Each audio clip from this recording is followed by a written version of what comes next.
And then once you experience that and you recognize it for what it is, then your whole attitude will change. Half of the people in my organization, a laity I'm referring to, who are investigators, um, half of them are skeptics. They've been skeptics from day one. And until they actually experience something that's supernatural, they can't explain.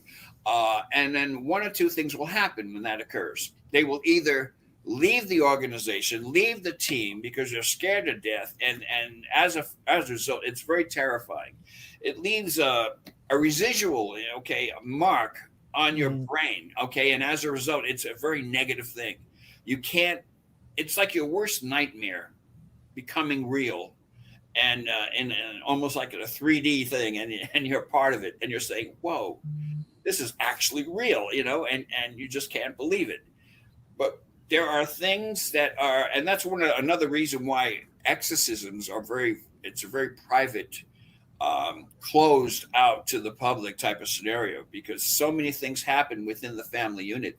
It's the worst experience that anyone could have, emotionally, physically, spiritually, even, and to a point. A lot of people actually who truly have a demonic experience will either if they hold on and if they change their way of life and do all the right things, then they have a chance. But there's a good portion of people that will just drop the ball, and they'll either be driven to suicide or do something that's crazy that would be harmful to them physically as a result of having this kind of experience. It's a very quiet, closed, confidential type of scenario. Nobody wants to be exposed to the public at their worst.